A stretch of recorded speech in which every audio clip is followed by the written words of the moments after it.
আপকি আদালতে শিল্পা শেট্টির ওপর অভিযোগ হলো যে উনি নিজের ফিল্ম ক্যারিয়ারের ওপর নজরই দেন না।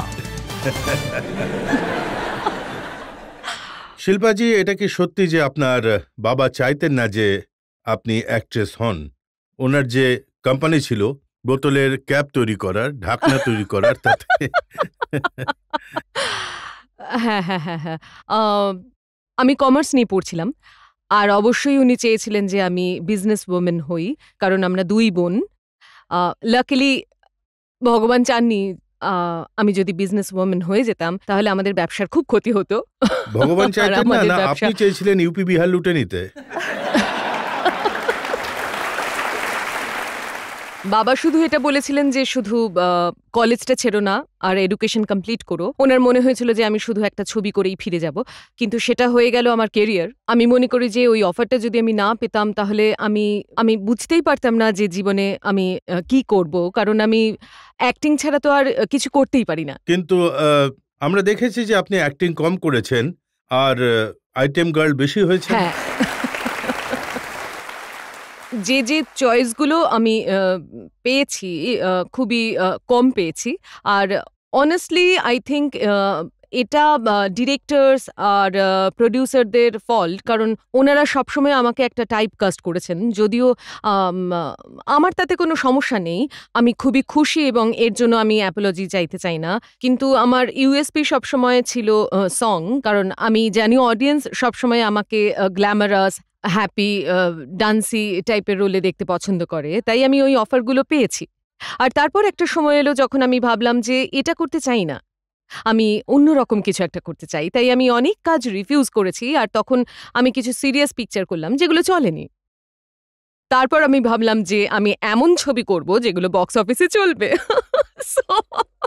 যদি একটা পিকচার না চলে তাহলে সেটার কোনো লাভ হয় না, না প্রডিউসার, না অডিয়েন্স, না অ্যাক্টরদের।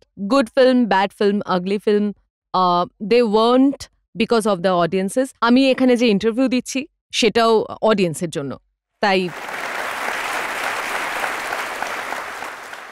কিন্তু যে সমস্ত অডিয়েন্স আপনাকে আপনার ফিল্মের জন্য ভালোবেসেছে, সেই সমস্ত অডিয়েন্সের উদ্দেশ্যে আপনি বলেছেন যে আমার কাছে সময় নেই হিন্দি ফিল্ম করার। এরকমটা কেন? কে বললো এসব?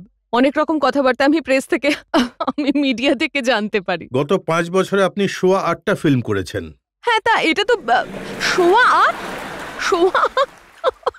8টা ফিল্ম আর একটা আইটেম সং।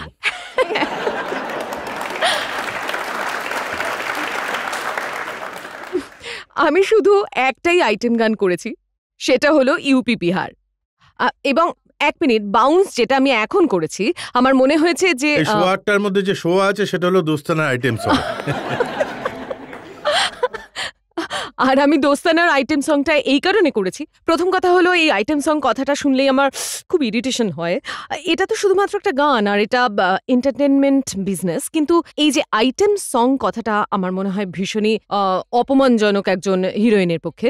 যাই হোক, আমি করেছি একজন বন্ধুর জন্য, আর আমার মনে হয়েছে যে অনেকদিন আমার কোনো পিকচার আসেনি, আর আমার কাছে অনেকগুলো হ্যান্ড লেটার আসে। আমাকে প্রায় অনেকেই জিজ্ঞেস করেন যে পরবর্তী পিকচারে কবে দেখতে পাওয়া যাবে, আপনি কবে, আপনার গান আমাদের খুব ভালো লাগে। তাই ওই গানটা আমি সমস্ত অডিয়েন্সের জন্য করেছি যারা সবসময় আমার গানগুলোকে অ্যাপ্রিসিয়েট করেন, এবং আমি করেছি শুধু বন্ধুর জন্য। এতগুলো মানে আমার কেরিয়ার গ্রাফে I think Aishwarya has done like 4 item song.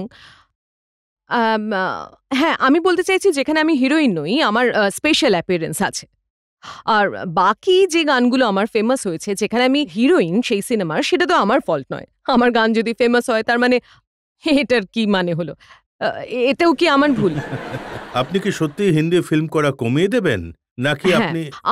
আমি কাজ এই জন্য কমিয়েছি কারণ আমার কাছে যে চয়েসগুলো আসে সেগুলো খুবই আইটেমের মতোগুলো আসে। হ্যাঁ, নট এক্স্যাক্টলি। আমি ভালো সিনেমাও করেছি, কম সিনেমা করেছি বিগত 4 বছরে। ধড়কনের পর আমি চেষ্টা করেছি কিছু অন্যরকম কাজ করার। আমি অ্যাকশন রোল করেছি, আবার ধরুন আমি রোম্যান্টিক রোলও করেছি, আমি একটা আর্ট ফিল্ম করেছি ফির মিলেঙ্গে, আমি মেট্রোর মতন ফিল্ম করেছি যেটা খুবই ক্লাসি ছিল, একটা অন্য রকমের সিনেমা। আমি যেমন রিস্তের মতন সিনেমা করেছি যেটা খুবই চ্যালেঞ্জিং অ্যাক্টরের জন্য, কারণ আমি পুরো ডায়ালগটা চেঞ্জ করার চেষ্টা করেছি এই কাজে। তাই এরকমটা নয় যে আমি চেষ্টা করিনি। আমি ডারনা মানাহের মতন সিনেমা করেছি যেটা একটা অন্য রকমের সিনেমা, কিন্তু সিনেমাটা যদি ভালো না চলে তাতে আমার কিচ্ছু করার নেই। কিন্তু এটা কি সত্যি যে এখন আপনি ফিল্মের থেকে আপনার সময়? সরি, এই প্রশ্নের উত্তর তো আমি দেবই না। সেরকমটা নয়। যেমন আমি বলছিলাম যে আপনারা জানেন যে আমি আইপিএল এর সঙ্গেও যুক্ত রয়েছি। আমি অংশীদারিত্ব নিয়েছি রাজস্থান রয়্যালসের। এটাই তো জিজ্ঞেস করছি যে পাবলিক তো আপনাকে ভালোবাসে আপনার একদম ফিল্মের একদম। জন্য। আমি এই বছরে 2টো আপনি সিনেমা টাকা করছি। ইনকামের জন্য ক্রিকেটের ময়দানে পৌঁছে গেলেন। টাকা কে রোজগার করতে চান না আমায় বলুন তো? আর আমি কাজ করে টাকা রোজগার করছি, তাতে কোনো সমস্যা আছে? আর আমি কি চুরি করছি নাকি টাকা ইনকামের জন্য? ম্যাডাম, যেটা আপনার আসল কাজ সেটা করলেই তো ভালো হয়। আরে আপনি আমার জন্য প্রডিউস করুন না, তাহলে খুব ভালো হয়। আপনার মতন প্রডিউসারও যদি আমাকে এতটা ভালোবাসতেন কি ভালো হতো। ওনাকে বলুন যে আমাকে কাস্ট করতে। আমি যদি ভালো কাজ পাই তাহলে আমি কেন করব না? তাহলে এটা মেনে নিচ্ছেন যে আপনি ফিল্ম কমিয়ে দিয়ে ক্রিকেটের ময়দানে চলে গেছেন, তাই তো? ক্রিকেট অনেস্টলি আমি একটা বিজনেসের পয়েন্ট অফ ভিউ থেকে করছি, এবং রাজ যিনি আমার পার্টনার তিনিও আমাকে সাজেস্ট করেন যে আইপিএল এমন একটা বিষয় যার ভবিষ্যৎ উজ্জ্বল। গত বছর যখন লঞ্চ হয়েছিল তখন খুবই সাকসেসফুল ছিল, আর ইন্ডিয়ার মতন দেশে যেখানে ক্রিকেট রিলিজিয়ন, আর এটা অবশ্যই খুব ভালোভাবে প্রকাশ পাবে। তাই আমি ভাবলাম যে আহ, হ্যাঁ, এটা তো বাস্তব, আর আমি ভাবলাম যে এটা করে দেখাই যাক। আপনি আর ভাবলেন যে শাহরুখ আর প্রীতিকে কেন বলবো না যে मैं खिलाड़ी तू अनारी? এটা রজত বাবু বলেছেন, আমি বলিনি।